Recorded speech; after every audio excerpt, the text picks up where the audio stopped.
want to introduce you to, or introduce the country to somebody else. I think you've mentioned it in one of your writings, Richard Stengel. You know who that is? Yes, he's the former, the first head of the Global Engagement Center. I want the American people to hear from him for 30 seconds.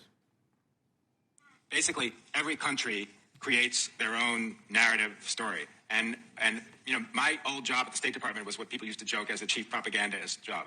We haven't talked about propaganda. Propaganda, I'm not against propaganda. Every country does it, and they have to do it to their own population.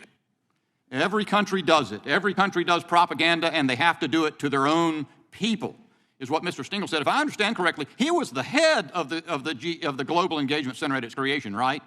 He was, and in his book, Information Wars, there are a number of passages where he talks about creating a whole-of-government solution to the information problem. He hastened to say that he didn't want to create a, quote, information ministry, but what he was describing roughly approximates that. In the half minute I've got left, he also was associated with Hamilton 68, right? The Global Engagement Center certainly had ties to Hamilton 68. I think it's closer than that. Well, that'll come out. Okay.